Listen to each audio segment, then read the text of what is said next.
سب سے پہلا کام اور مرحلہ یہ ہوتا ہے کہ اگلی فصل کے لیے کھیتوں کو صاف کیا جاتا ہے۔ اس کے لیے مزدور لگانا پڑتے ہیں، مزدوری دینا پڑتی ہے۔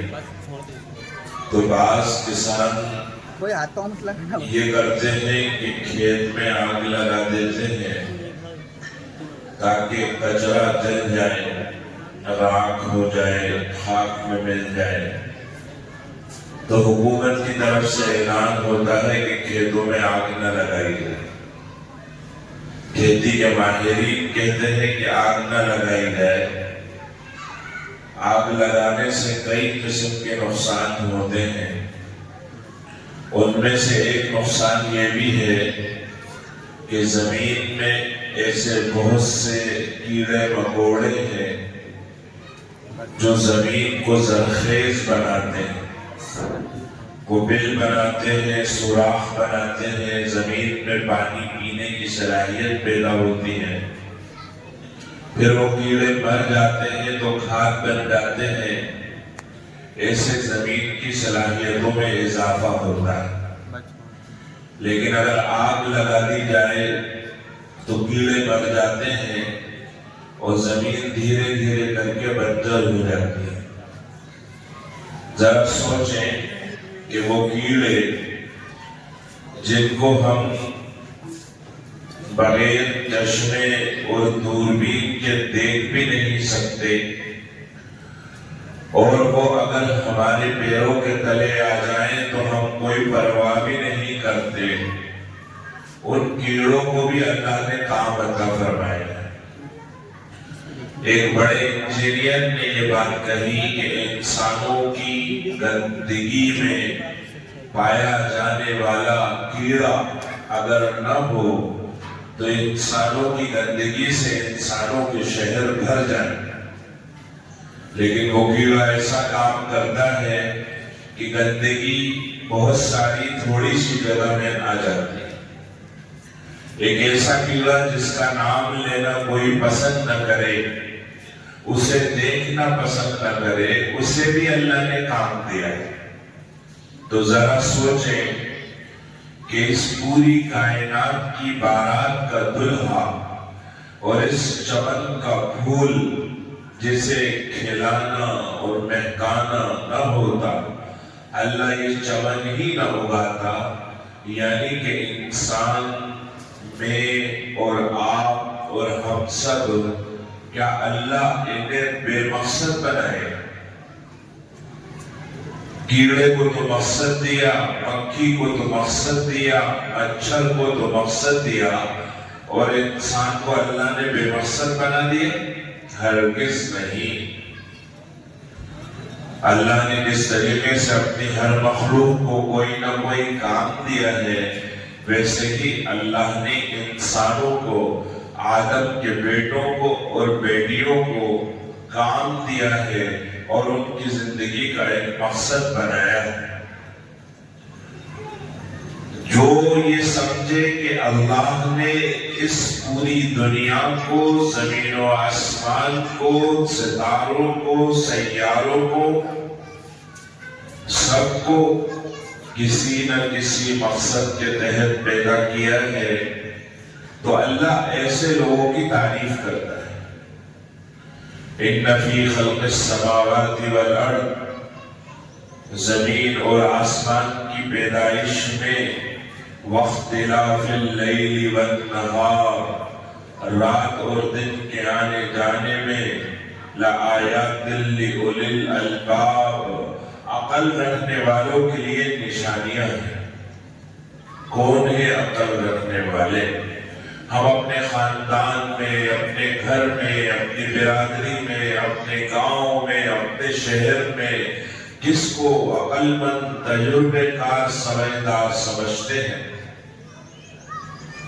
اگر ہم سے کوئی یہ پوچھے کہ کون ہے عقل والا، تو ہم دنیا کی کسوٹی پہ تولیں گے اور کہیں گے کہ جس کے پاس زیادہ پیسے ہوں وہ سمجھدار ہے، جس کے پاس بہت ساری زمینیں ہوں وہ سمجھدار ہے، جس کے پاس کوئی کرسی، کوئی عہدہ ہو وہ سمجھدار ہے۔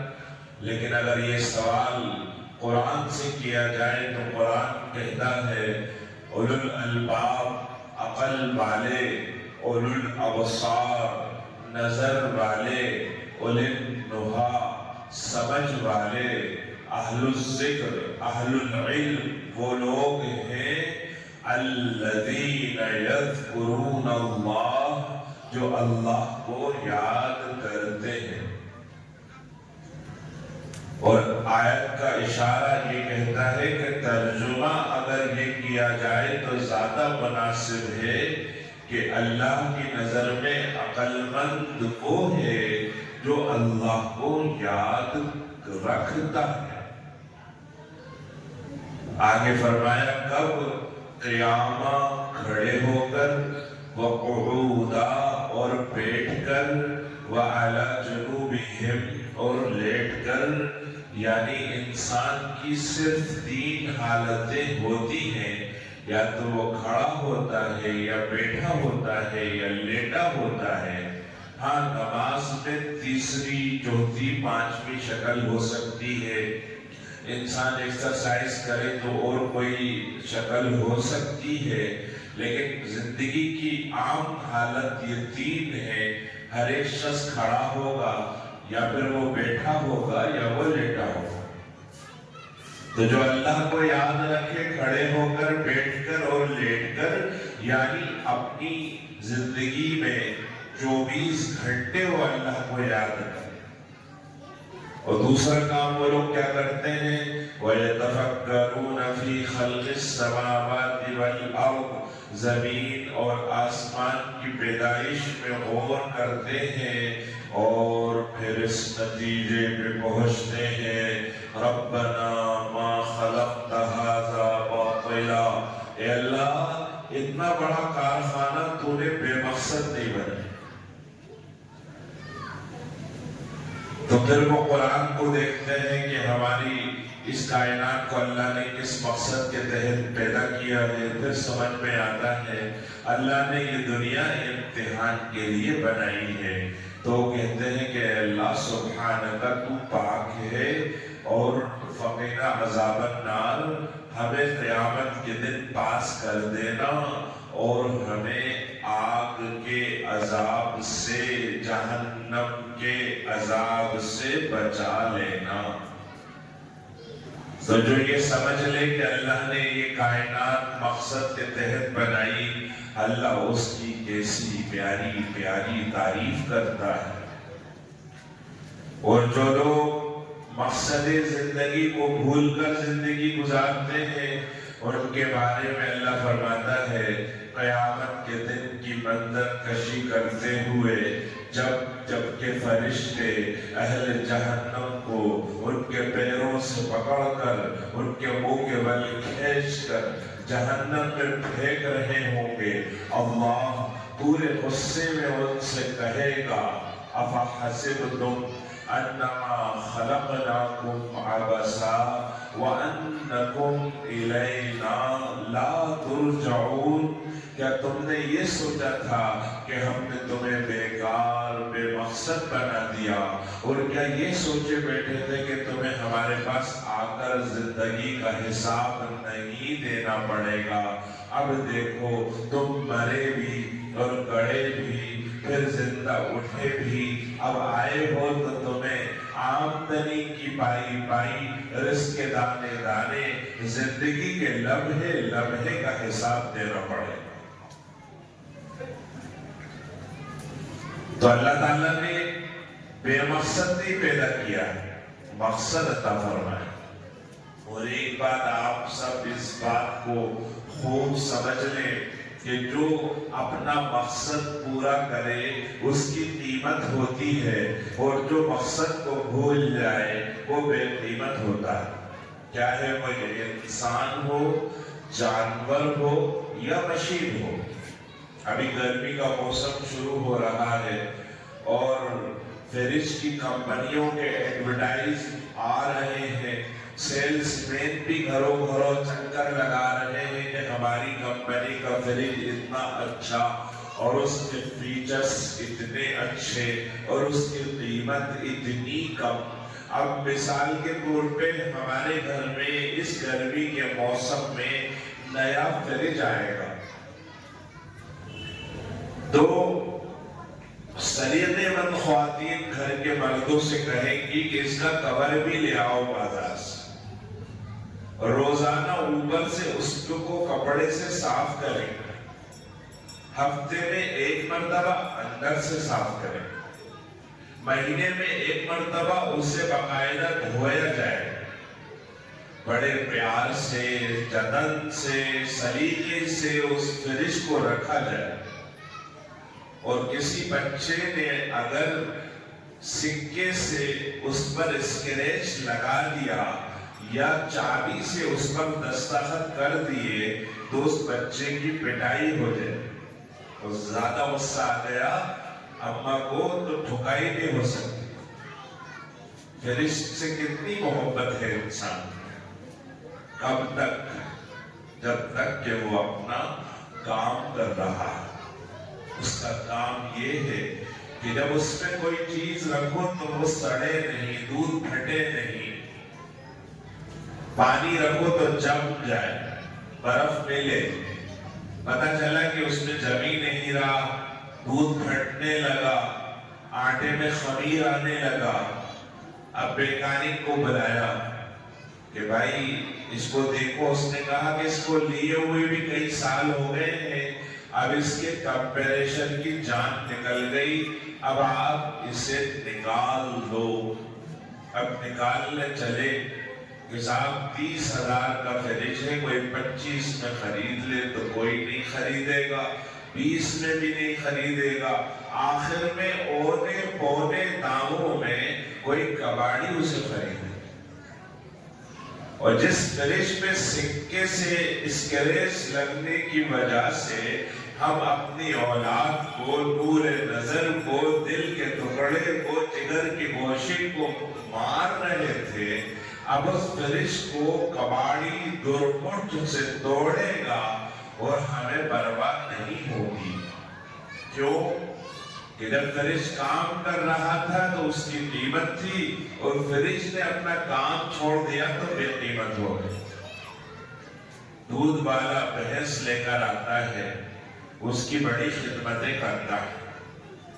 ہم بھوپال میں، شاہجہاں آباد میں اپنے مسجد میں صبح فجر کی نماز پڑھنے جاتے تھے بچپن میں، ہم دیکھتے تھے کہ ہم تو بڑی مشکل سے اٹھ کر آئے ہیں، ابا نے ڈانٹا، اماں نے مارا، پھر چلے آنکھیں ملتے ہوئے نماز پڑھنے کے لیے، راستے میں دیکھا کہ دودھ والا تو ایسا لگ رہا ہے کہ 1 گھنٹے سے اٹھا ہوا ہے، بھینس کی خدمت کر رہا ہے، مان مرون کر رہا ہے، بھینس کو پیارے پیارے ناموں سے پکار رہا ہے، کسی بھینس کا نام لاڈو، کسی بھینس کا نام پارو، اور اس کی بیوی سے جھگڑا پورے محلے میں مشہور تھا۔ ایسا لگتا تھا کہ اسے اپنی بھینسوں سے اتنا پیار ہے کہ جتنا اپنی بیوی سے بھی نہیں۔ دوپہر میں وہ تالاب کی بھینسوں کو سیر کراتا۔ کب تک یہ پیار ہے؟ جب تک کہ وہ دودھ دے رہی ہے۔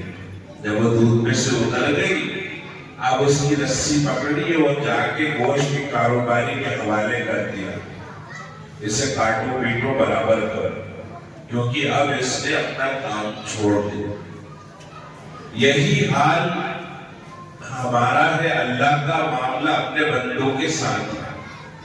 اللہ فرماتا ہے وَإِن تَتَوَلَّوْا يَسْتَبْدِلْ قَوْمًا غَيْرَكُمْ، کہ اگر تم نے منہ موڑا، پیٹ پھیری، اپنا کام چھوڑا، اپنا مقصد بھولے، تو ہم بدل دیں گے یہ کام اور مقام دوسروں کو دیں گے، ثُمَّ لَا يَكُونُ أَمْثَالَكُمْ، پھر وہ تم جیسے نکمے نہیں ہوں۔ آج اس دنیا میں اور خاص طور سے اس ملک میں مسلمانوں کا جو حال ہے وہ کسی سے ڈھکا چھپا نہیں۔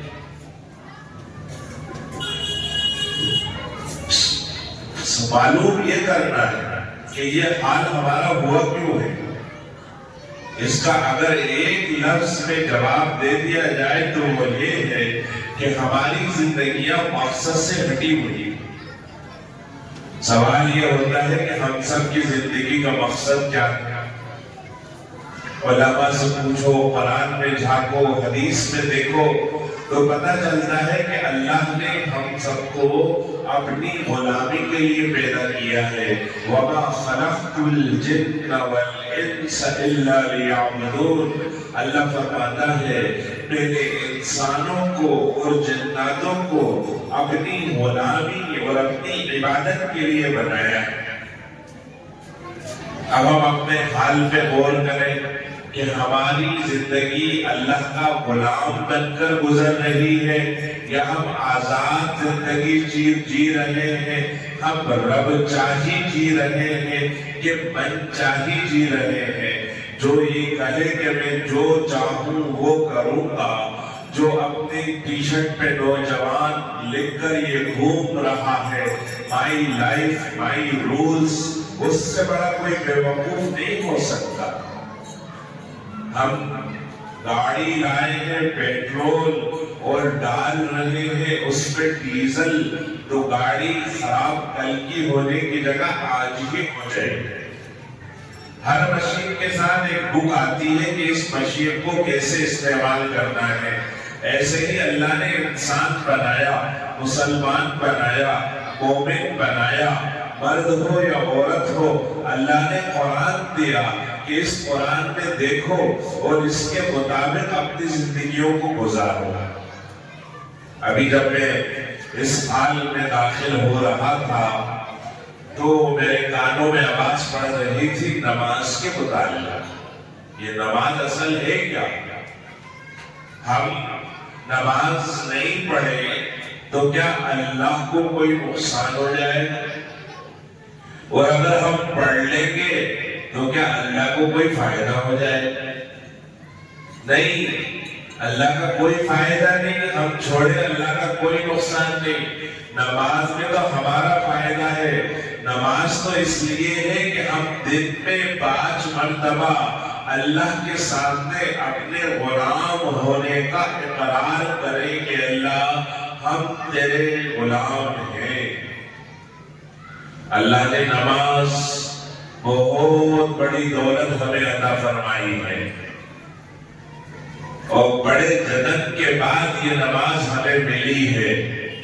ہمارے آقا محمد مصطفیٰ احمد مجتبیٰ صلی اللہ علیہ وسلم کے آنسو، آپ کی ٹھنڈی ٹھنڈی آہیں، آپ کی بھوک، آپ کی پیاس، آپ کے صحابہ کی قربانیاں، ان کا لہو، ان کی چیخیں، ان کا رونا، جب جا کر یہ نماز ملی ہے، ایسے ہی نہیں مل گئی۔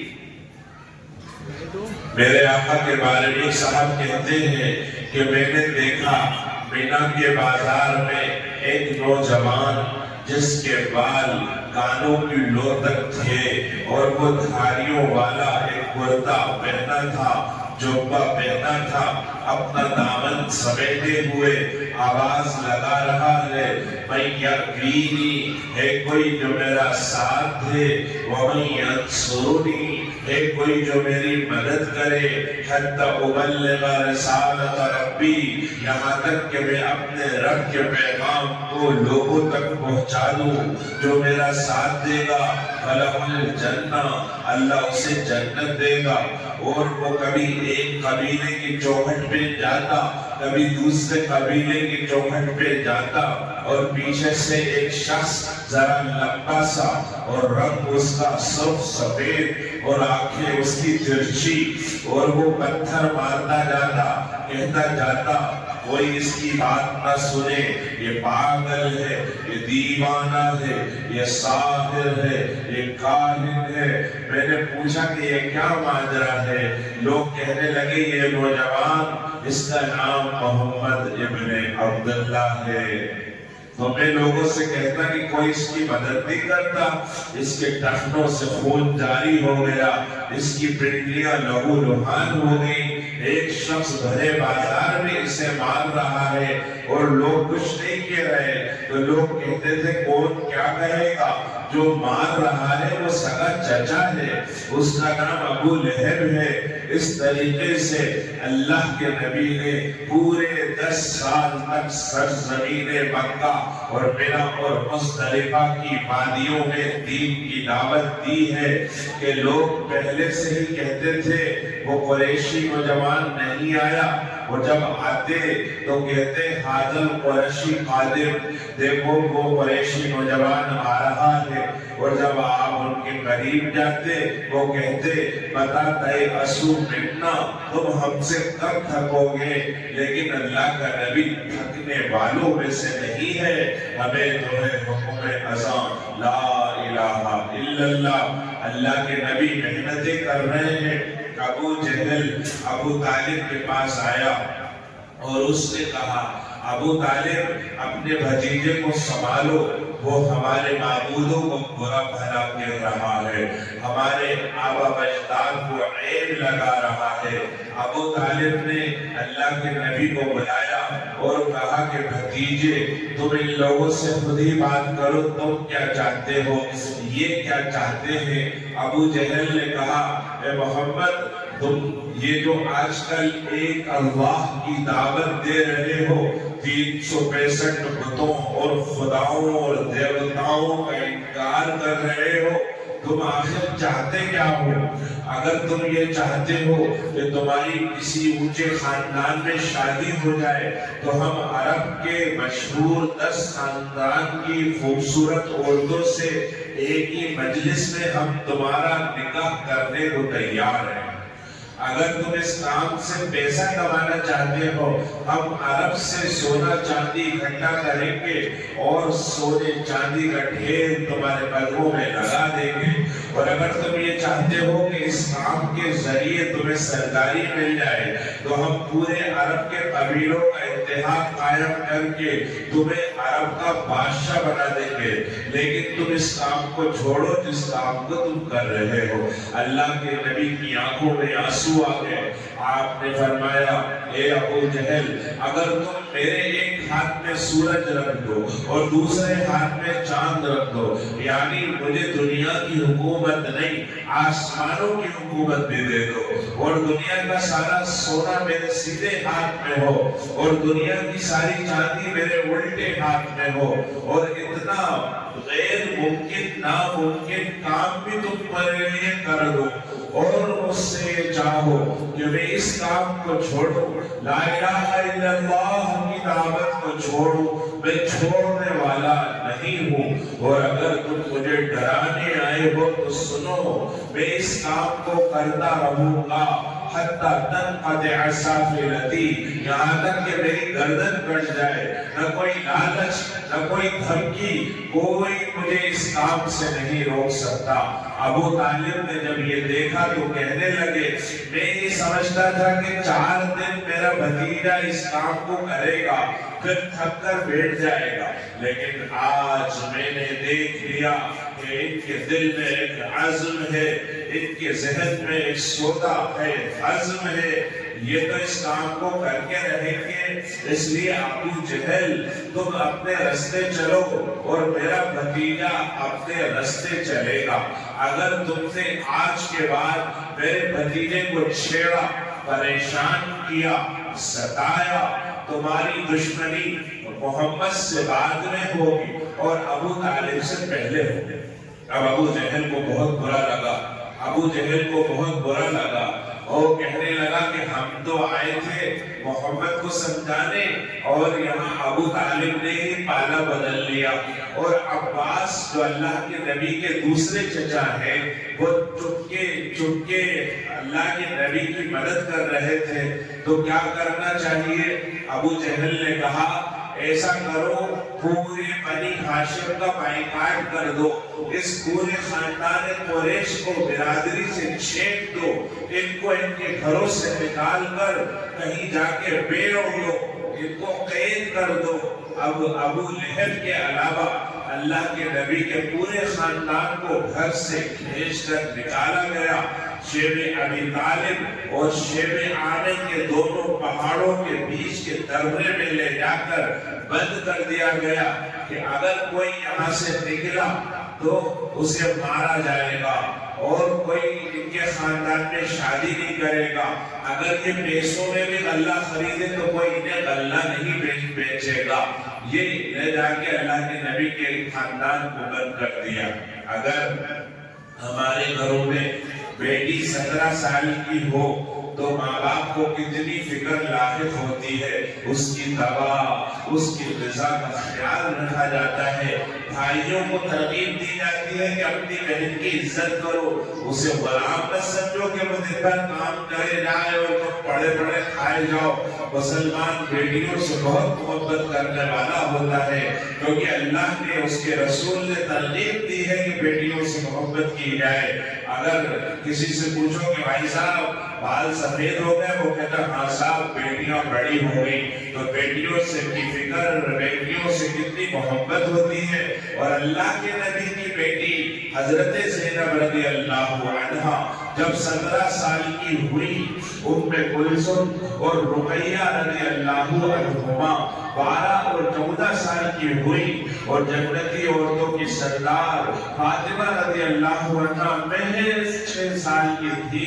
4 بیٹیاں، دنیا کے سب سے اچھے ابا، بوڑھی بی بی خدیجہ رضی اللہ عنہا، اور دنیا کے سب سے اچھے شوہر شیب ابی طالب میں بھوک اور پیاس سے پریشان ہیں، زمین پہ بچھونا نہیں ہے، نوکیلے پتھر ہے، سر پہ چھت نہیں ہے، اور سردی ہے، گرمی ہے، بارش ہے، نہ پینے کا مستقل انتظام ہے، نہ کھانے کا معقول نظم ہے۔ 1-2 دن نہیں، پورے 3 سال تک نبی کے خاندان نے اس حالت میں اپنا وقت گزارا ہے۔ وہ نبی رحمت جو کتے اور بلی کی تکلیف پہ تڑپنے والے ہیں، وہ جو اپنی امت کو یہ سبق دیتے ہیں۔ ایک عورت نے بلی پالی، اسے بلی سے کوئی پریشانی پہنچی، اس نے بلی کو باندھ دیا یا بند کر دیا، نہ چھوڑا کہ وہ چوہے کھا کے پیٹ بھرے، اور نہ خود کچھ کھانے کو دیا۔ بلی بھوک سے، پیاس سے میاؤ میاؤ کرتے کرتے، روتے روتے مر گئی۔ اللہ قیامت کے دن اس عورت کا نہ روزہ دیکھے گا، نہ نماز دیکھے گا، بلی کے ساتھ بدسلوکی کرنے کی وجہ سے اسے جہنم میں ڈال دے گا۔ اور ایک بے پردہ، بے حیا، فاحشہ عورت اپنے گھر جا رہی ہے، اور کنویں کی ڈھیر کے پاس اسے کتا نظر آتا ہے، کلبن یلہس، جو کتا ہانپ رہا ہے، وَيَأْكُلُ السَّرَ، اور کیچڑ چاٹ رہا ہے۔ اس نے دل میں کہا کہ اسے ایسی ہی پیاس لگی ہے جیسے مجھے لگتی ہے۔ وہ کنویں میں اترتی ہے، وہاں ڈول نہیں ہے، وہاں بالٹی نہیں ہے، وہ اوڑھنی کو بھگو کر لاتی ہے اور لا کر کتے کو پانی نچوڑ کر پلاتی۔ اللہ کو یہ ادا پسند آ گئی، اللہ نے اس کے سارے گناہوں کو معاف کر کے اسے جنت میں داخل کر دیا۔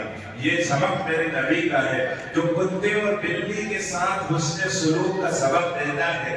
آج اس کی پیاری بچیاں سسک رہی ہیں، بھوک سے تڑپ رہی ہیں، بیوی کراہ رہی ہے، قریش کے بچے رو رہے ہیں، قریش کے بوڑھے آہ آہ کر رہے ہیں، عورتیں پریشان ہو رہی ہیں۔ ایک انسان اپنے بھوک پر صبر کرے، لیکن اپنی بچیوں کے بھوک پہ کیسے صبر کرے گا؟ پورے 3 سال نبی کے خاندان نے اس مصیبت میں گزارے۔ اللہ کی قدرت کے نتیجے میں اس مصیبت سے باہر نکلنا نصیب ہوا۔ اللہ کے نبی باہر آئے، سب سے پہلا حادثہ ہوا، ابو طالب دنیا سے چلے گئے۔ اس کے پاس 5 دن کے بعد اس سے بھی بڑا حادثہ ہوا، حضرت خدیجہ رضی اللہ عنہا کا انتقال ہو گیا۔ اللہ کے نبی کی سیرت میں اس سال کو عام الحزن والملال کہا جاتا ہے۔ اللہ کے نبی کی حیات پاک میں غموں کا سال تھا۔ اب اس وقت آپ کی کوئی دوسری شادی بھی نہ تھی، آپ ہی ابا ہیں بچیوں کے، آپ ہی اماں ہیں بچیوں کے، اور آپ ان 4 بیٹیوں کو چھوڑ کر طائف کے سفر پہ گئے۔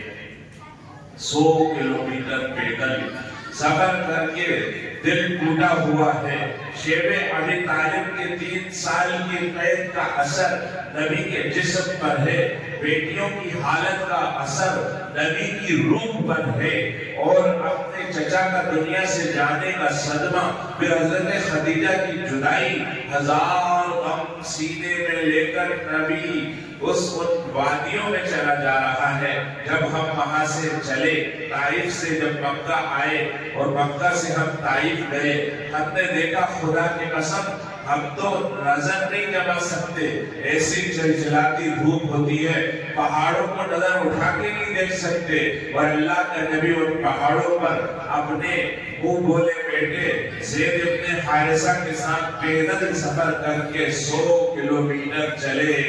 100 کلومیٹر بڑی امید سے گئے کہ طائف والے ذرا سمجھدار ہیں، ذرا پڑھے لکھے ہیں، ذرا سخی ہیں، ذرا شریف ہیں، وہ میری بات مانیں گے۔ جب آپ نے ان کے سامنے دین کا پیغام رکھا، انہوں نے آپ کے یتیم ہونے کا، آپ کے خاندان کا، آپ کے مسکین ہونے کا مذاق اڑایا، آپ کے چہرے کا مذاق اڑایا، جس کے بارے میں حسان ابن ثابت رضی اللہ عنہ نے کہا تھا، احسن منک لم تر قط عینی واجمل منک لم تلد النساء خلقت مبرأ من کل عیب کأنک قد خلقت کما تشاء۔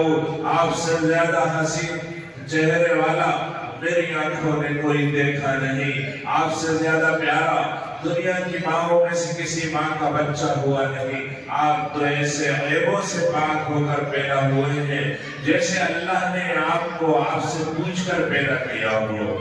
حضرت جابر بن عبداللہ شام کو گھر سے باہر نکلے، رات ہو چلی، چاند نظر آیا، آبوتاب کے ساتھ چمکتا دمکتا، کہنے لگے سبحان اللہ کیسا خوبصورت منظر ہے، کہتے ہیں اسی طرف سے اللہ کے نبی چلے آئے، کبھی آپ کا چہرہ انور دیکھتا، کبھی چاند دیکھتا، کبھی آپ کا چہرہ انور دیکھتا، کبھی چاند دیکھتا، آخر میں میرے دل تھاما اور ٹھنڈی آہ بھری اور کہا اے جابر کیا دیکھتا ہے؟ اللہ کے نبی کا چہرہ چاند سے بھی زیادہ حسین اور خوبصورت ہے۔ کل 14ویں کی رات تھی، چھپتر رہا چرچا تیرا، کچھ نے کہا یہ چاند ہے، کچھ نے کہا چہرہ تیرا۔ حضرت عائشہ رضی اللہ عنہ فرماتی ہیں یوسف کو دیکھنے والی حسن پرست عورتوں نے جب یوسف کو دیکھا تو اپنی انگلیاں کاٹی تھی، اگر وہ میرے سرتاج محمد مصطفیٰ کو دیکھ لیتی تو اپنے دل کاٹ لیتی۔ اب اللہ کے نبی نے جب دعوت رکھی ہے تو مذاق اڑا، آپ نے فرمایا تم میری بات مانتے ہو نہ مانو، عام لوگوں میں مجھے کام کرنے دو۔ 1 مہینے تک اللہ کے نبی نے طائف میں گشت کیا، اور آپ نے فرمایا اے عائشہ ہر آنے والا دن پچھلے دن سے زیادہ خطرناک ہوتا تھا، اور ایک دن تو طائف کے بدماش قسم کے لوٹوں نے یہ طے کر لیا کہ آج ان کو طائف سے نکالنا ہے۔ زید ابن حارثہ کہتے ہیں اس دن پتھر ایسے برستے تھے جیسے بارش ہو رہی ہے، میں کبھی دائیں آتا کبھی بائیں آتا اور میں ان پتھروں کو روکنے کی کوشش کرتا، اور وہ پتھر اللہ کے نبی کے جسم پہ لگتے اور لہو رستا اور بہتا، آپ اس لہو کو پوچھتے اور فرماتے کیف نجا قوم تبوا وجہ نبیہم صلی اللہ علیہ وسلم، ایسی قوم کیسے نجات حاصل کرے گی جو اپنے نبی کے چہرے کو خون آلود کر دیتے ہیں۔ آپ نے فرمایا اے عائشہ اس دن تو مجھے یہ خبر نہ تھی میں کہاں سے آ رہا ہوں کہاں جا رہا ہوں، آپ کو 2 میل بھاگنا پڑا، قریب بیٹھ گئے، ظالموں نے کندھا پکڑ کے اٹھا دیا، مقام مرگ پہ جا کر مارنے والے تھک گئے، اللہ کے لیے پھرنے والا نہیں تھکا۔ آپ نے وہاں جھولی پھیلائی، ہاتھ اٹھائے، اللہ سے دعا کی اے اللہ میں آپ سے شکایت کر رہا ہوں اپنی کمزوری کی، نہ طائف کی شکایت نہ ثقیف سے شکوہ ہے تو اپنی کمزوری کا۔ اے اللہ آپ مجھے کس کے حوالے کر رہے ہیں جو مجھے دیکھ کر اپنا چہرہ بگاڑتا ہے، یا ایسا دشمن جس کو تو نے مجھ پر غلبہ دیا۔ اے اللہ اگر تو مجھ سے راضی ہے مجھے کسی کی پرواہ نہیں، اے کمزور رب، اے کمزوروں کے رب، اے کمزوروں کے رب، فرشتے آنے کہ اللہ نے ہمیں بھیجا، ہمارے ساتھ پہاڑوں کے فرشتے ہیں، آپ حکم دے دیں، اگر آج آپ نے اشارہ کر دیا طائف کے دونوں جانب کے پہاڑوں کو ملا دیا جائے گا، وہ طائف کا نام و نشان مٹا دیا جائے گا۔ آپ نے فرمایا نہیں نہیں، میں نبی رحمت ہوں، مجھے یہ زیبا نہیں کہ میں بد دعا دوں، مجھے تو امید ہے یہ نہیں تو ان کی اولادوں میں اللہ کے نام لینے والے پیدا ہوں۔ اللہ کے نبی نے بد دعا نہیں دی، اپنے زخموں کو لے کر، اپنی افسردہ دل کو لے کر، اپنے غم زدہ ذہن کو لے کر، اپنی زخمی روح کو لے کر اللہ کے نبی مکہ پہنچے۔ حضرت ام ہانی کے گھر میں آپ کا قیام تھا، فرشتے آگئے، اللہ نے بلایا ہے، بہت ہو گیا، 10 سال کی قربانی تم نے دے دی ہے، زخم روح پہ لگے ہیں، اب اللہ نے ان زخموں پر مرہم رکھنے کے لیے تمہیں بلایا ہے۔ اب راتوں رات چلے ہیں مکہ سے فلسطین، مسجد حرام سے مسجد اقصی، وہاں امامت کی سارے نبیوں کی، پھر وہاں سے گئے 7 آسمانوں کے اوپر، پہلے آسمان پر حضرت آدم علیہ السلام سے ملاقات ہوئی، دوسرے آسمان پر حضرت ادریس علیہ السلام سے ملاقات ہوئی، تیسرے آسمان پر حضرت یحییٰ اور عیسیٰ علیہ السلام سے ملاقات ہوئی، چوتھے آسمان پر حضرت ہارون علیہ السلام سے ملاقات ہوئی، 5ویں آسمان پہ حضرت یوسف علیہ السلام سے ملاقات ہوئی، 6ٹھے آسمان پر حضرت موسیٰ علیہ السلام سے ملاقات ہوئی، 7ویں آسمان پہ حضرت ابراہیم علیہ السلام سے ملاقات ہوئی، بیت معمور پر ٹیک لگائے بیٹھے تھے، پھر اس سے آگے گئے تو دیکھا سدرۃ المنتہا ہے، جہاں ایک بیری کا درخت ہے، فرشتے نے کہہ دیا میں اس سے آگے نہیں جا سکتا، اگر گیا تو میرے پر جل جائیں گے۔ اس کی جڑ میں سے 4 نہریں بہ رہی تھی، 2 نہریں دنیا میں آ رہی تھی، دریائے فرات اور دریائے نیل، اور 2 نہریں جنت میں جا رہی تھی، مائے رحمت، نہر رحمت اور نہر کوثر، یہ 2 نہریں جنت کی طرف جا رہی تھی۔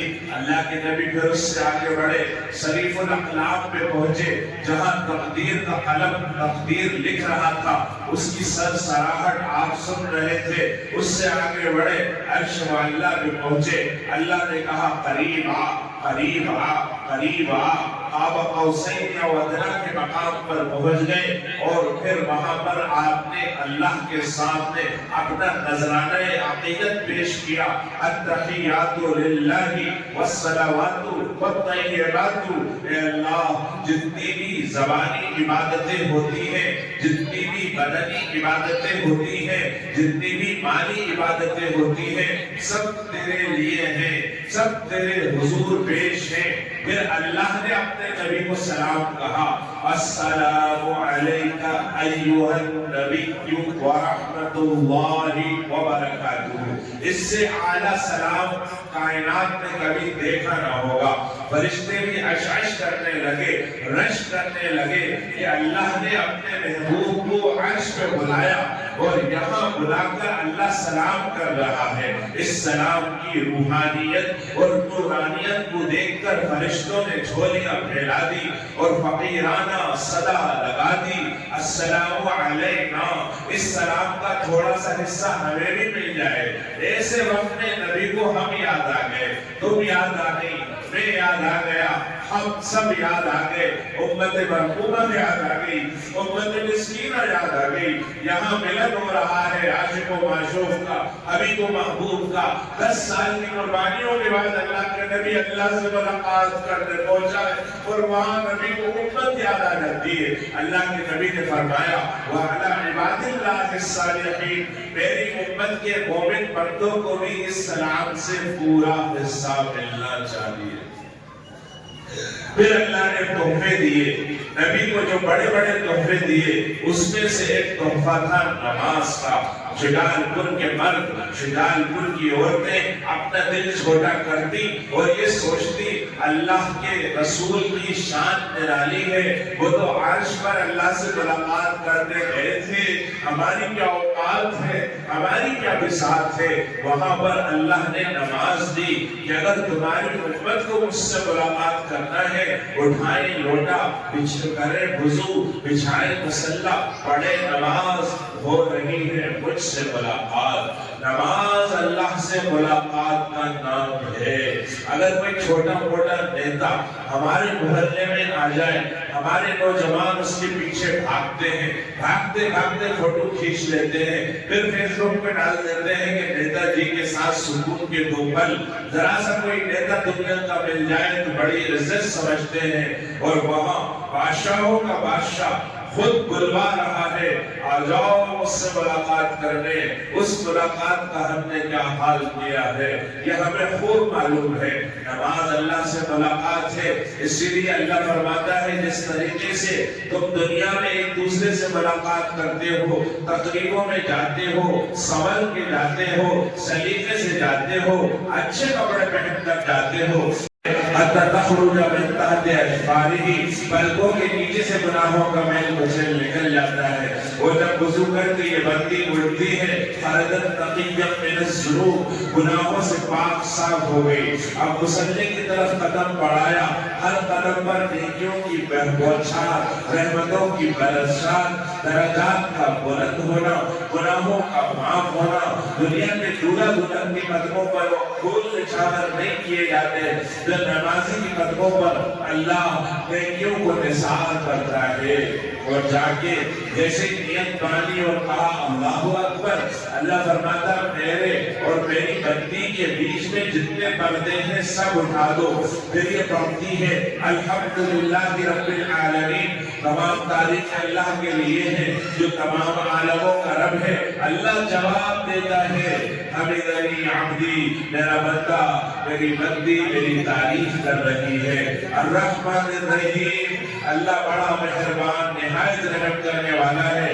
اللہ آسمانوں کے اوپر سے جواب دیتا ہے حمدنی اثنی علی عبدی، میرا بندہ میری بندی میری بزرگ میری اچھی تعریف کر رہی ہے۔ جیسے کہا مالک یوم الدین، اللہ قیامت کے دن کا مالک ہے۔ اللہ فرماتا ہے مجدنی عبدی، میرا بندہ میری بندی بزرگی بیان کر رہی ہے۔ اور جیسے ہی کہا ایاک نعبد و ایاک نستعین، اللہ ہم بس تیری کی عبادت کرتے ہیں، تجھ سے ہی مدد مانگتے ہیں۔ اللہ فرماتا ہے کہ لعبدی ما سأل، میری بندی جو مانگے اس سے دے دو۔ پھر دعا کی جاتی ہے اہدنا الصراط المستقیم، اے اللہ سیدھے راستے کی ہدایت دے دے۔ اے اللہ نبیوں کے راستے پہ چلا، یہود و نصارہ کے طریقے سے بچا۔ اللہ فرماتا ہے اس کو ہدایت دے دو۔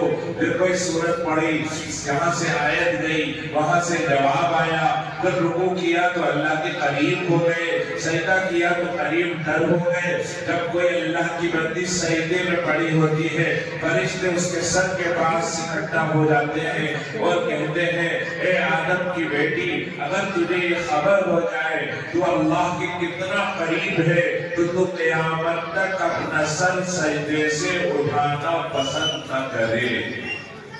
یہ نماز اتنا قریب بندہ اللہ کے جا رہا ہے نماز کے ذریعے۔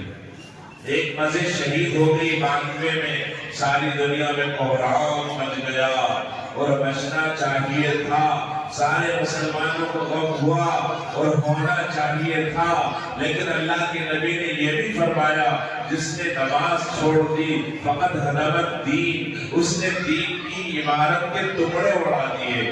دنیا کے اندر جتنی مسجدیں ہیں سب کو توڑ ڈالا اور دنیا کے اندر جتنے مدرسے ہیں سب کو تالا لگا دیا، سارا دین مٹا دیا اگر نماز چھوڑ دی۔ اس لیے جملہ مشہور ہو گیا کہ ایک بے نمازی کی نحوست 40 گھروں تک جاتی ہے۔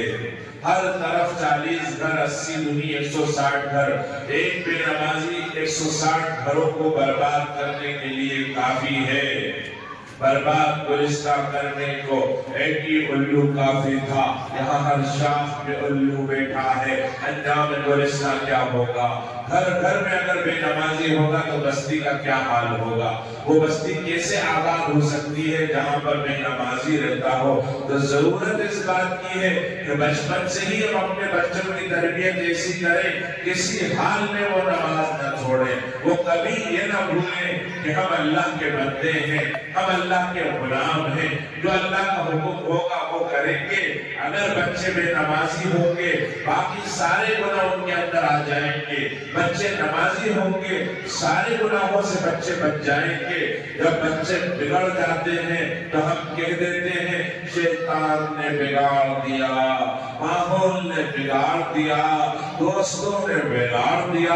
اگر 40 سال میں کوئی بگڑا، 30 سال میں کوئی بگڑا، ممکن ہے کہ دوستوں کو دوش دیا جائے، ممکن ہے کہ ماحول پہ الزام رکھا جائے، ممکن ہے کہ شیطان کو نام رکھا جائے، لیکن اگر بچہ 12-15 سال میں بگڑا ہے تو پھر بگاڑنے والا کون ہے؟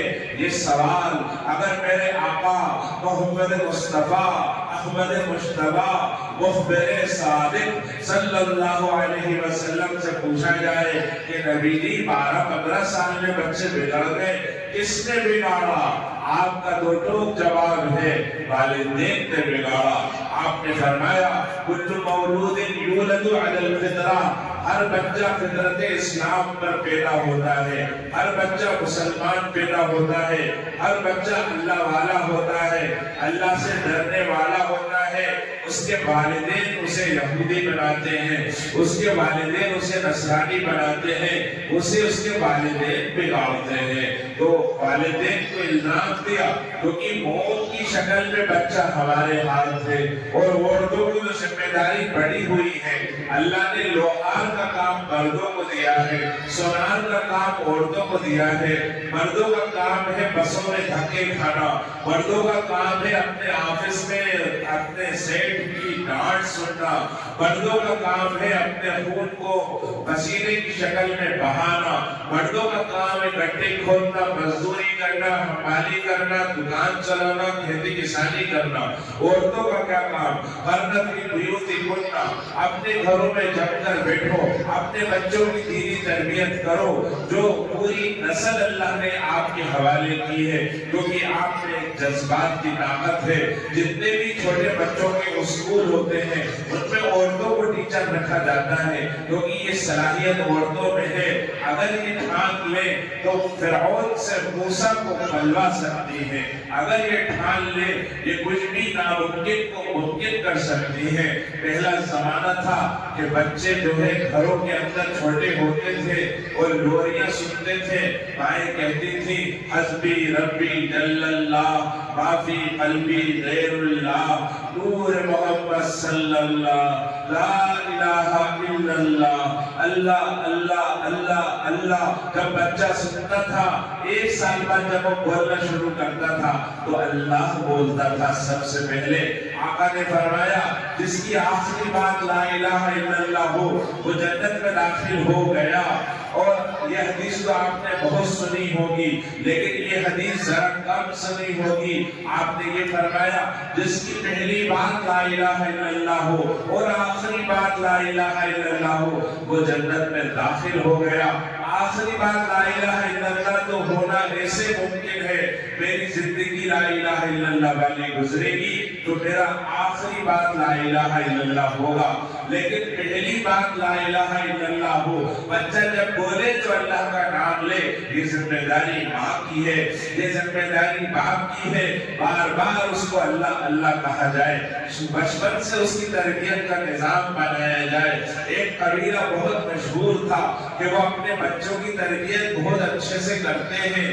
وہ قبیلہ ایک پیر صاحب کی خاندان خانقاہ میں آیا، پیر صاحب نے پوچھا تم اپنے بچوں کی تربیت کب سے شروع کرتے ہو؟ تو وہ کہنے لگے ہمارے بچے جب 40 دن کے ہو جاتے ہیں ہم اپنے بچوں کی تربیت شروع کر دیتے ہیں۔ سبحان اللہ، ہمارے گھر میں بچہ 15 سال کا ہوتا ہے، 16 سال کی بچی ہوتی ہے، اور 15 سال کی عمر میں محمد بن قاسم فوج کشی کرتے ہیں، 17 سال میں سندھ فتح کر لیتے ہیں، غازی احمد زیاد 18 سال میں اندلس اسپین کو فتح کر لیتے ہیں۔ صحابہ کی اولادیں 15 اور 17 سال میں مشہور جنرل، مشہور کرنل بن جاتی تھی، بڑے اللہ والے بن جاتے تھے، بڑے عالم بن جاتے تھے، اور ہمارے گھروں میں کہتے ہیں 15 سال کا بچہ ہے۔ تو وہ کہنے لگے جب بچے 40 دن کے ہو جاتے ہیں ہم ان کی تربیت کا نظام بنا دیتے ہیں۔ تو صاحب نے، پیر صاحب نے کہا افسوس ہے تم اپنے بچوں کی زندگی کے 40 دن برباد کر دیتے۔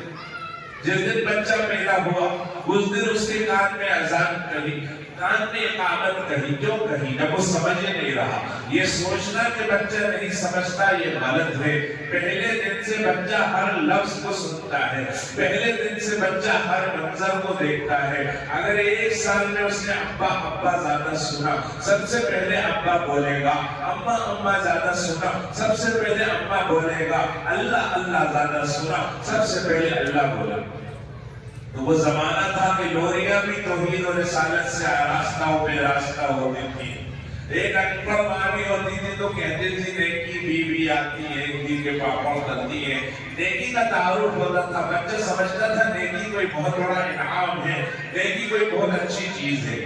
لیکن اس زمانے میں جہاں بچے ہوئے موبائلوں نے تھما دیا، جہاں بچوں نے کھانا نہیں کھایا موبائل کا لالچ دے دیا۔ موبائل کتنی خطرناک چیز ہے اس کا اندازہ آپ کے لیے بہت مشکل ہے۔ چائنا جو ٹیکنالوجی کا باپ ہے، انہوں نے اپنے عوام کے لیے ایک پروگرام بنایا، وہاں کے ماہرین کو بٹھایا، دماغ کے ڈاکٹروں کو بٹھایا، فزکس کے ڈاکٹروں کو بٹھایا کہ آپ ہمیں یہ رائے دیں کہ بچوں کو کتنے گھنٹے ہفتے میں موبائل دیکھنا چاہیے۔ انہوں نے اپنی رپورٹ دی ہے، یہ رپورٹ BBC جیسے بڑے ادارے کی سائٹ پر موجود ہے کہ ان ڈاکٹروں نے حکومت سے کہا کہ بچے زیادہ سے زیادہ ہفتے میں 6 گھنٹے موبائل دیکھ سکتے ہیں۔ اس سے زیادہ بچوں نے اگر موبائل دیکھا ان کے جسم خراب ہو جائے گا، ان کو نسوں کا مرض پیدا ہوگا، ان کو دماغ کا مرض پیدا ہوگا، انہیں آنکھوں کا مرض پیدا ہوگا، انہیں دل کا مرض پیدا ہوگا، ان کے گردے خراب ہو جائیں گے۔ جمعے کے دن 2 گھنٹے، سنیچر کے دن 2 گھنٹے، اتوار کے دن 2 گھنٹے۔ چائنا میں ایسے سافٹ ویئر بنائے جا رہے ہیں کہ جو بچوں کا چہرہ دیکھ کر چلیں گے، 2 گھنٹے پورے ہو گئے موبائل لاک ہو جائے گا۔ اب وہ کسی بھی موبائل کو اٹھا کر اگر موبائل چلائیں گے فیس ID سے وہ موبائل لاک ہو جائے گا۔ انہوں نے یہ نتیجہ نکالا کہ پورے ہفتے میں بچے 6 گھنٹے موبائل دیکھیں، اس سے زیادہ دیکھنا خطرناک ہے۔ ہمارے گھروں میں، بعض گھروں میں بچے روزانہ 6 گھنٹے موبائل دیکھ رہے ہیں، بلکہ اس سے زیادہ دیکھ رہے ہیں۔ ہماری نسلوں کا کیا ہوگا، ہمارا حال کیا ہوگا؟ اور اس موبائل سے اتنا فتنہ ہو رہا ہے اس کا اندازہ نہیں لگایا جا سکتا۔ ہم کہتے ہیں ہمارا گھر پردے والا ہے، کوئی دیر محرم ہمارے گھر میں نہیں آتا۔ اس موبائل کے ذریعے سے دنیا کے دوسرے کونے سے میسج چلتا ہے، وہ ہمارے گھر کے اندر والے کمرے تک آ جاتا ہے۔ ہم کہتے ہیں ہمارا بچہ کوئی برا منظر نہیں دیکھتا، ہمارے یہاں سب دیندار لوگ ہیں۔ وہ بچہ موبائل کے ذریعے سے گھر میں بیٹھے بیٹھے امریکہ اور فرانس کے نائٹ کلب اور گوا کے اور بیچ سب اپنے گھر میں بیٹھ کے دیکھ لیتا ہے۔ موبائل اتنا خطرناک ہے، بچپن سے اس کی ہمیں فکر کرنا ہے۔ ہم پانی پی پی کے حکومت کو کوستے ہیں کہ حکومت کی پالیسیاں ہمارے خلاف ہیں، لیکن موبائل کے بارے میں جو حکومت کی پالیسی ہے، جب تک بچہ 18 سال کا نہ ہوگا اس کے نام پر سم ایشو نہیں ہوگی۔ ہم میں سے کچھ نادان لوگ اپنے ڈاکومنٹس میں موبائل اٹھاتے ہیں اور موبائل خریدتے ہیں، سم خریدتے ہیں اور بچوں کو تھما دیتے ہیں۔ تو اللہ کے نبی نے بڑے اہتمام سے فرمایا کہ بچوں کو نماز سکھاؤ، 7 سال کے ہو جائیں تو باقاعدہ نماز پڑھواؤ، 10 سال کے ہو جائیں تو نماز نہ پڑھنے پر مارو۔ بچوں کی تربیت کا نظام ہمیں بچپن سے بنانا پڑے گا، اور اس کے لیے اپنی نسلوں کو خاص طور سے ہمیں موبائل سے بچانا پڑے گا۔ پوری تحقیق کے بعد کہہ رہا ہوں ایک بات، آپ کو بھی سمجھانے کی کوشش کرتا ہوں، خدا کرے اللہ مجھے بھی سمجھا دے، آپ کو بھی سمجھا دے۔ یہ نوجوان جو میری بات سن رہے ہیں وہ بھی غور سے سن لیں اور دوسروں تک بھی اس بات کو پہنچا دیں۔ مجھے جواب دیجئے، بھوپال ہو یا شاہجہاں پور ہو یا فیڈال پور ہو، جب کسی بڑے ایکٹر کی کوئی فلم آتی ہے، کوئی مووی آتی ہے، کیا ہمارے بچوں کی زبان پہ اس کے گانے نہیں آتے؟ کیا ہمارے بچوں کی زبان پہ اس کے ڈائیلاگ نہیں آتے؟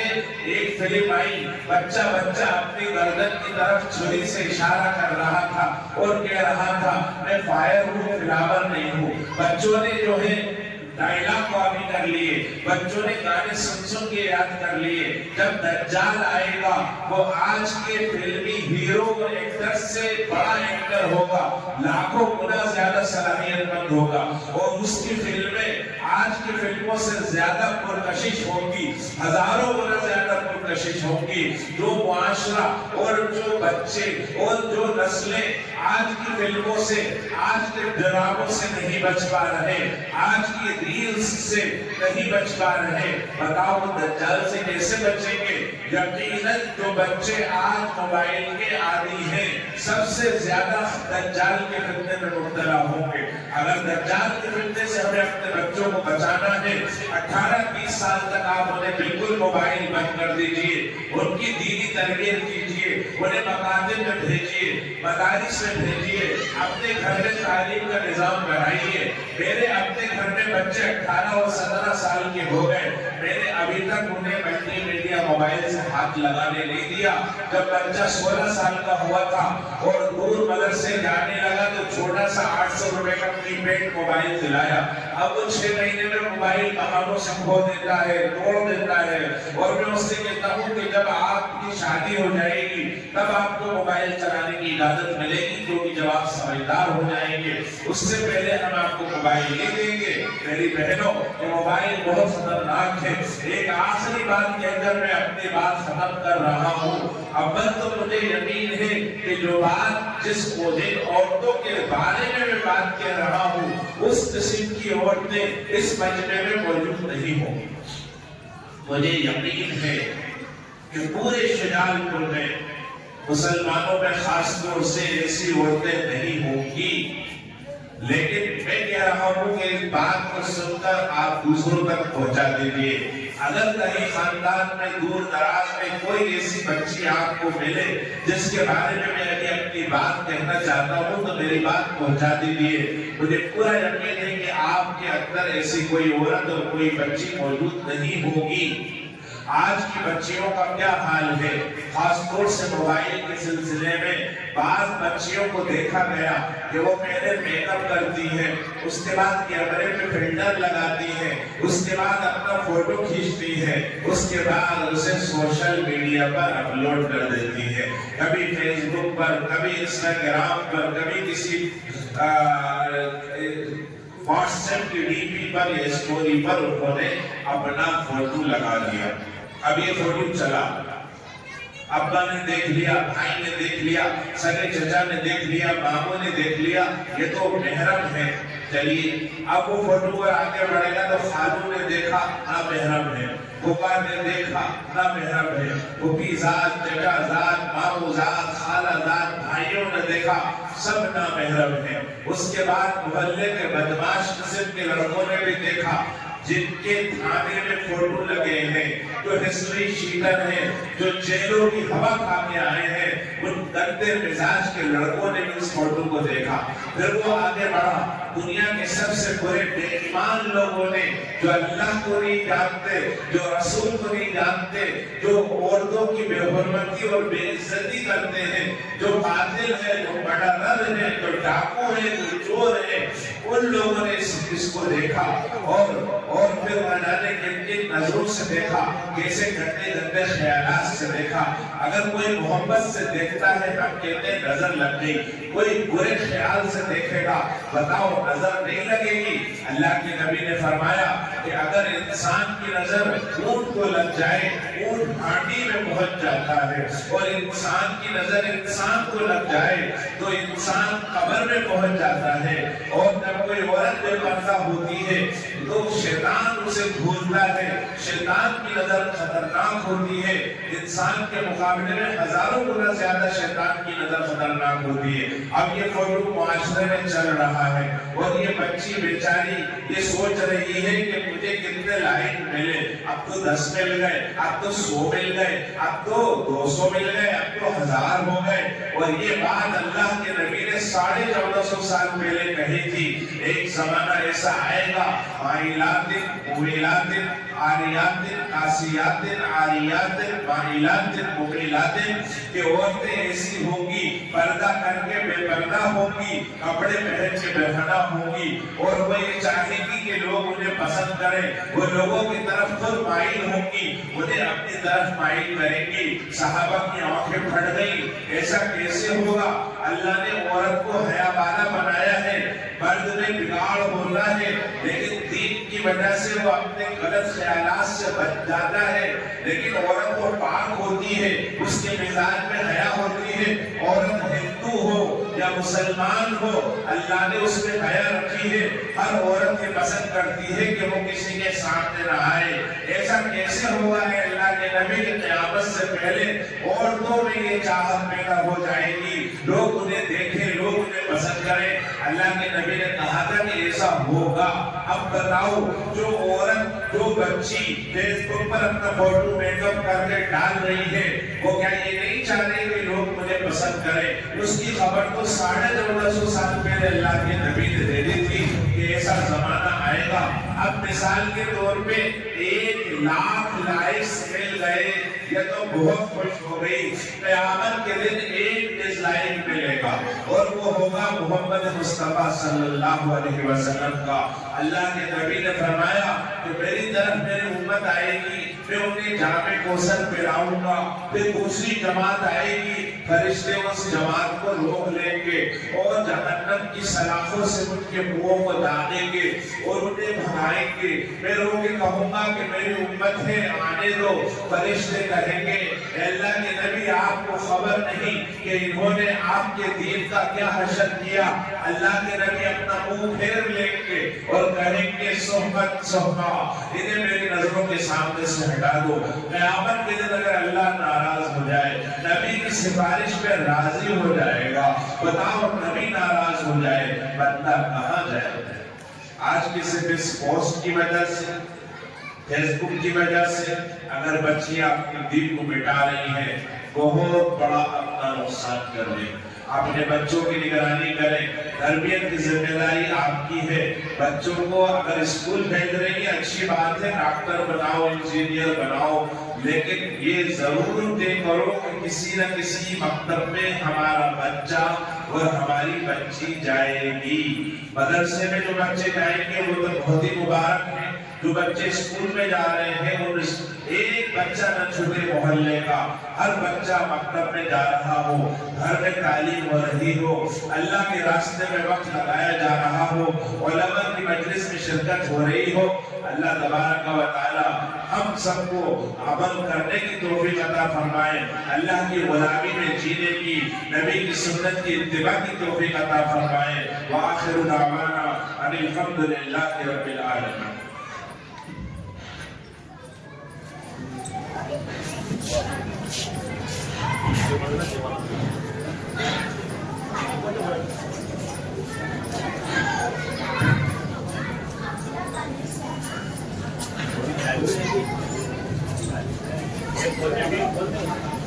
الحمدللہ، محترم آئے اور بہنیں، خواتین اسلام، آپ نے حضرت والا کی نصیحتوں کو سنا ہے اور ہم سب کو ان باتوں پر عمل کرنا ہے۔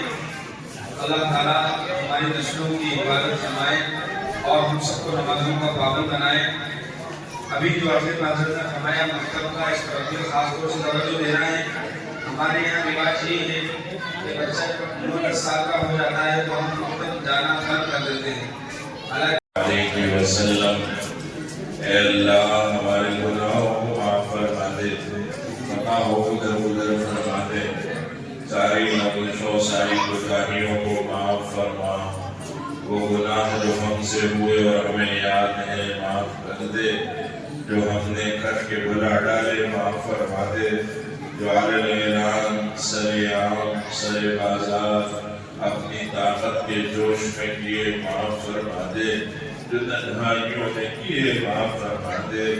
اے اللہ آج تیرے نبی کی امت بہت پریشان ہے، مصیبتوں میں گرفتار ہے، مظالم کا شکار ہے، مدد اور نصرت کو تڑپ رہی ہے، کرا رہی ہے. چھوٹے چھوٹے معصوم بچے دباؤ غذاؤں کے ایڑیاں رگڑ کر اپنی ماؤں کی گودوں میں جانے دے رہے ہیں. ایسی پردہ نشی خواتین غیر محرم کی نگاہوں نے انہیں چھوا تک نہ تھا، ظالموں کا پنجہ ان کی اوڑھنیوں تک پہنچ گیا. ایسے بوڑھے جن کی داڑھیوں کی سفیدی کو دیکھ کر تو شرماتا ہے، دشمنوں کی ٹھوکروں میں پڑے ہیں. اللہ فلسطین میں تو باپ کے پاس بیٹے کی لاش کے ٹکڑوں کے سوا کچھ نہیں ہے دفنانے کو. جن جنازوں کو کندھوں پر احترام کے ساتھ جانا تھا وہ پلاسٹک کی تھیلیوں میں سائیکلوں پر جا رہے ہیں. ایک فلسطین ہو تو ہم آنسو بہا لیں، ایک فلسطین ہو تو ہم کینہ کو بھی کر لیں. ساری دنیا آج فلسطین بنی ہوئی ہے. اے اللہ کیا برما کے روہن گیا ہو، کیا چائنا کے ایغور ہو، کیا یمن اور شام اور عراق کا مسلمان ہو، کیا یہ ملک ہو، ہر جگہ مسلمانوں پر ظلم ہو رہا ہے. اور ہمیں یہ معلوم ہے کہ یہ حال ہمارے گناہوں کی وجہ سے ہے. ہم تجھ سے توبہ کرتے ہیں، معافی مانگتے ہیں، تو ہمیں معاف فرما دے. تیرے نبی نے تیری محبت کی مثال ماں کی محبت سے دی ہے. ماں کی محبت تو نرالی ہوتی ہے. جب چھوٹے بچے گندگی میں لت ہو جاتے ہیں، پلیتی میں سن جاتے ہیں، تو مائیں ان سے گھن نہیں کرتی، باپ تو اس کو دور کرتا ہے. ماں پیار سے اٹھاتی ہے، پیار سے کپڑے بدلاتی ہے، پیار سے نہلاتی ہے. اگر بچہ کالا گلوٹا ہو تو بھی تو اس کے سرنے لگاتی ہے. اے اللہ تو کسی کی ماں نہیں ہے، باپ نہیں ہے، لم یلد ولم یولد ہے، لیکن ہماری ماں سے زیادہ ہمیں پیار کرتا ہے. ہم گناہوں کی گندگی میں لطپت ہو گئے، معاصی کی پلیتی میں سن گئے، خطاؤں کی کیچڑ میں دھس گئے. تو اپنی رحمت کے پانی سے ہمیں نہلا دے، مغفرت کے پانی سے دھو کر ہمیں پاک صاف کر دے، ہمیں معاف فرما دے. اے اللہ یہ تیرے نبی کی امت ہے، اور امت بھی نبی کی بڑی لاڈلی امت ہے. نبی بھی تیرا سب سے پیارا ہے. اے اللہ اس امت کا نام تو نے امت مرحومہ رکھا کہ یہ رحم کے لائق ہے، ترس کے قابل ہے. اے اللہ رحم کر دے، ترس کھا لے. اے اللہ تو نے جنت کی دیواروں میں لکھا ہے امت مسلمت و رب غفور. امت گناہگار ہے لیکن رب معاف کرنے والا ہے. اے معاف کرنے والے رب گناہگار امت کو معاف فرما دے. اے اللہ اسلام اور مسلمان اور ان سے متعلق جتنی چیزیں ہیں سب کی مدد، نصرت، حمایت اور حفاظت فرما. مساجد کی، مکاتب کی، مدارس کی، مراکز کی، خانقاہوں کی، دینی شخصیتوں اور تحریکوں کی حفاظت فرما. اپنے بندوں کے جان مال عزت آبرو کھیت کھلیان دکان مکان کاروبار کی حفاظت فرما. اے اللہ اپنے بندوں کے گلی گونجوں دیہات شہروں ملکوں کی حفاظت فرما. اے اللہ امت کے وہ لوگ جنہیں تو نے مال دیا ان کے مال کی حفاظت فرما. جو لوگ تنگ دست تنگ حال ہیں انہیں حلال روزی عطا فرما. جو قرض دار ہیں ان کے قرض غیب کے خزانوں سے ادا کر دے، جو بیمار ہیں انہیں شفا عطا فرما، جو قبروں میں ہیں ان کی قبر کو نور سے بھر کے جنت کا باغ بنا کے انہیں جنت میں مقام عطا فرما۔ اے اللہ جو لوگ ناجائز مقدمات میں پھنس گئے، جیلوں میں چلے گئے، انہیں قیدوبند سے اور مقدموں سے نجات عطا فرما۔